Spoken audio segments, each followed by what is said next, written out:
ইথিওপিয়ায় ইসলামের সূচনা মুসলিম ইতিহাসে অত্যন্ত তাৎপর্যপূর্ণ, যা ৬১৫ খ্রিস্টাব্দে সাহাবায়ে কেরামের প্রথম হিজরতের মাধ্যমে শুরু হয়। রাসূল সাল্লাল্লাহু আলাইহি ওয়াসাল্লামের নির্দেশে সাহাবীরা আবিসিনিয়ায় হিজরত করেন, কারণ সেখানকার রাজা নাজ্জাশী ছিলেন ন্যায়পরায়ণ এবং ধার্মিক। সেখানে কোনো নিরপরাধ ব্যক্তি নির্যাতিত হতেন না।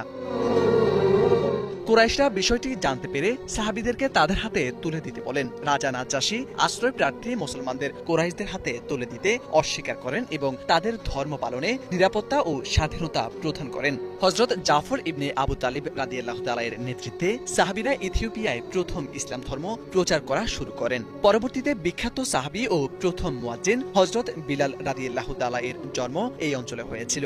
মদিনায় হিজরতের আগে সেখানে ইসলামের বার্তা পৌঁছে যায়, যা ইথিওপিয়াকে ইসলামের প্রথম আশ্রয়স্থল হিসেবে সম্মানিত করেছে। প্রায় ১৪ কোটি জনসংখ্যার দেশটির ৫ কোটির বেশি মুসলমান। বিশ্বের শীর্ষ মুসলিম জনসংখ্যার বিচারে দেশটির অবস্থান ১৩তম। ধর্মনিরপেক্ষ রাষ্ট্রটির জনসংখ্যার প্রায় ৬৭% খ্রিস্টান। এছাড়াও দেশটিতে খুব অল্প সংখ্যক ইহুদি, বাহাই ও ঐতিহ্যবাহী আদিবাসী ধর্মের অনুসারীরাও বাস করেন।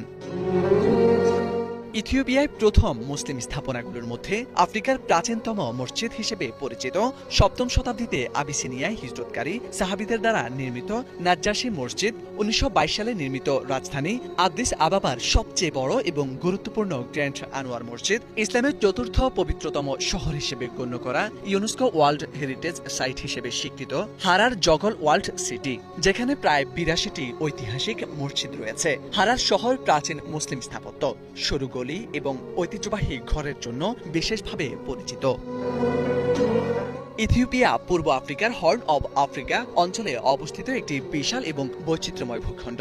১১,২৭,১২৭ বর্গ কিলোমিটারের দেশটির চারপাশে ইরিত্রিয়া ও জিবুতি, সোমালিয়া, কেনিয়া, সুদান ও দক্ষিণ সুদান অবস্থিত।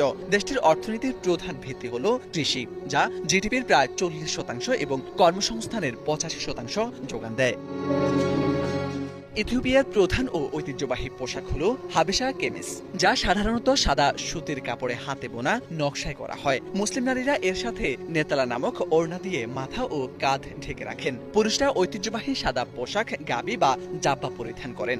উৎসব ও বিশেষ অনুষ্ঠানে এই পোশাকগুলোই প্রধান পছন্দ।